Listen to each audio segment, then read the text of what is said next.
নরসিংদীতে শীতের আগাম সবজি উৎপাদনে ব্যস্ত সময় পার করছেন কৃষকরা। এ বিষয়ে বিস্তারিত আরও জানাতে নরসিংদী থেকে সরাসরি যুক্ত হচ্ছেন সহকর্মী হৃদয় খান।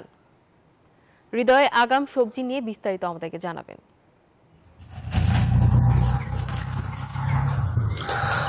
ধন্যবাদ জামান। আপনি যেমনটি বলছিলেন, আমি এই মুহূর্তে রয়েছি নরসিংদী সদর উপজেলার শিলমান্দিতে। আমার ঠিক পেছনে আপনি যদি আমি দেখাই আপনাদেরকে, যে এখানে বিস্তীর্ণ মাঠ জুড়ে কিন্তু শীতের আগাম যে সবজি রয়েছে সেই সবজির প্রায় সকাল থেকে সন্ধ্যা পর্যন্ত যেমনটি দেখেছি তারা মাঠে ব্যস্ত সময় পার করছেন। একই সাথে আপনাদেরকে যদি একটু জানিয়ে রাখি যে এখানে কিন্তু প্রায় 20 শতক জমিতে শীতের আগাম যে সবজি রয়েছে মূলার আবাদ করেছেন কৃষক। একই সাথে অন্যান্য ফসলের জমিতে কিন্তু তারা ফুলকপি, বাঁধাকপি, সিম থেকে শুরু করে অন্যান্য যে শীতের সবজি রয়েছে সেগুলো কিন্তু তারা চাষ করছেন। একই সাথে কৃষক যেমনটি বলছেন কম খরচে লাভ বেশি হয়, দিন দিন তারা কিন্তু এই সবজি উৎপাদনে আগ্রহী হয়ে উঠছেন। একই সাথে এবছর নরসিংদীতে প্রায় 10,400 হেক্টর জমিতে শীতের আগাম যে সবজি রয়েছে সেই সবজির আবাদ করা হচ্ছে। এই ছিল নরসিংদী থেকে আমার কাছে সর্বশেষ।